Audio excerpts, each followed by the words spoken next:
حضرت ابو ذر غفاری رضی اللہ تعالیٰ عنہ نے عرض کیا، یا رسول اللہ، مجھے کوئی وصیت فرما دیجئے۔ ارشاد ہوا، جب کوئی برائی سرزد ہو جائے تو کفارے کے طور پر فوراً نیکی کر لیا کر تاکہ برائی کی نحوست دھل جائے۔ میں نے عرض کیا، یا رسول اللہ، لا الہ الا اللہ پڑھنا بھی نیکیوں میں داخل ہے؟ حضور صلی اللہ علیہ وسلم نے فرمایا، یہ تو ساری نیکیوں میں افضل ہے۔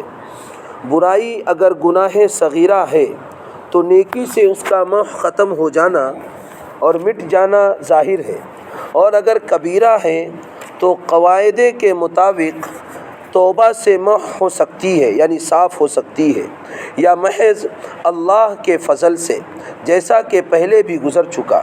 بہر صورت محو ہونے کا مطلب یہ ہے کہ پھر وہ گناہ نام اعمال میں رہتا ہے اور نہ ہی اس کا کہیں ذکر ہوتا ہے۔ چنانچہ ایک حدیث میں وارد ہے کہ جب بندہ توبہ کرتا ہے تو حق تعالی شانہ وہ گناہ کرامن کاتبین کو بھلا دیتے ہیں، اور اس گنہگار کے ہاتھ پاؤں کو بھی بھلا دیتے ہیں، اور زمین کے اس حصے کو بھی جس پر وہ گناہ کیا کرتا ہے، حتیٰ کہ کوئی بھی اس گناہ کی گواہی دینے والا نہیں رہتا۔ گواہی کا مطلب یہ ہے کہ قیامت میں آدمی کے ہاتھ پاؤں اور بدن کے دوسرے حصے نیک یا بد اعمال جو بھی کیے ہوں ان کی گواہی دیں گے، جیسا کہ پیچھے گزر چکا۔ حدیث بالا کی تائید ان روایات سے بھی معلوم ہوتی ہے جن میں ارشاد فرمایا گیا ہے کہ گناہ سے توبہ کرنے والا ایسا ہے جیسا کہ گناہ کیا ہی نہیں۔ یہ مضمون کئی حدیثوں میں آیا ہے۔ توبہ اس کو کہتے ہیں جو گناہ ہو چکا اس پر انتہائی ندامت اور شرم ہو، اور آئندہ کے لیے پکا ارادہ ہو کہ پھر کبھی اس گناہ کو نہیں کروں گا۔ ایک دوسری حدیث میں حضور صلی اللہ علیہ وسلم کا ارشاد ہے کہ اللہ کی عبادت کر اور اس کو کسی کا شریک نہ بنا، اور ایسے اخلاص سے عمل کیا کر جیسا کہ وہ پاک ذات تیرے سامنے ہو، اور اپنے آپ کو مردوں میں شمار کر، اور اللہ کی یاد ہر پتھر اور ہر درخت کے قریب کر تاکہ بہت سے گواہ قیامت کے دن ملیں۔ اور جب کوئی برائی ہو جائے تو اس کے کفارے میں کوئی نیکی کیا کر، اگر برائی مخفی ہے تو نیکی بھی مخفی ہو، اور برائی کو علی الاعلان تو نے کیا ہے تو اس کے کفارے میں بھی نیکی بھی علی الاعلان ہو۔ یعنی یہ روایت حضرت ابو ذر غفاری رضی اللہ تعالیٰ عنہ سے مروی ہے۔ یہ وہی ہیں کہ جب قبیلہ غفار میں تھے، ان کو معلوم پڑا کہ اللہ کے نبی ایک آدمی ہے جو اپنے آپ کو یوں کہتا ہے کہ میں اللہ کا بندہ ہوں اور اللہ کا نبی ہوں۔ ان کے بھائی نے ان کو آ کر یہ خبر دی کہ ان کے بارے میں محدثین نے لکھا ہے کہ ان کا جو قبیلہ تھا، قبیلہ غفار، یہ شروع سے ہی رہزن تھا۔ رہزن یعنی ڈاکہ زنی کرنا، لوٹنا۔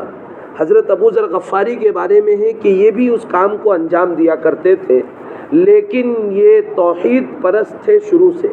اسی لیے ان کو جو کہنے والے نے جب کہا کہ تمہاری طرح، یعنی تم جیسا ایک بندہ مکے کے اندر آیا ہے اور وہ اپنے آپ کو نبی کہتا ہے، اور وہ بھی تمہارے ہی جیسا کام کر رہا ہے کہ اچھائی کی طرف لوگوں کو بلاتا ہے اور برائی سے منع کرتا ہے۔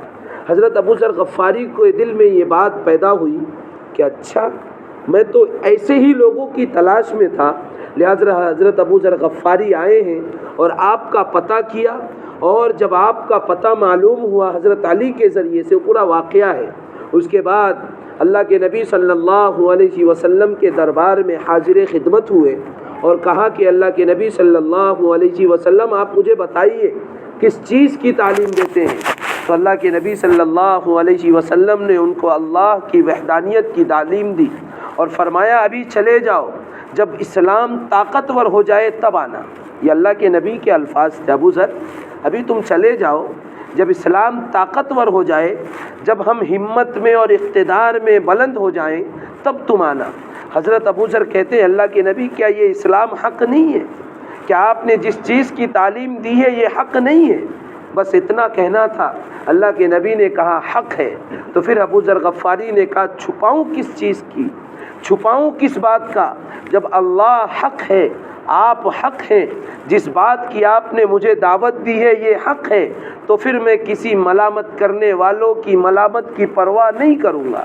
گئے ہیں اور اس کے بعد مکے کے اندر گئے ہیں جہاں پر قریشیوں کے بڑے بڑے سردار اس وقت موجود تھے، ابو جہل موجود، ابو لہب موجود، اور اس کے بعد انہوں نے اس بات کو کہا کہ اے قریشیوں کے سرداروں سنو، میں ایک نبی پر ایمان لاتا ہوں اور اللہ کے اس بندے پر ایمان لاتا ہوں جس کو تم لوگوں نے جھٹلایا ہے۔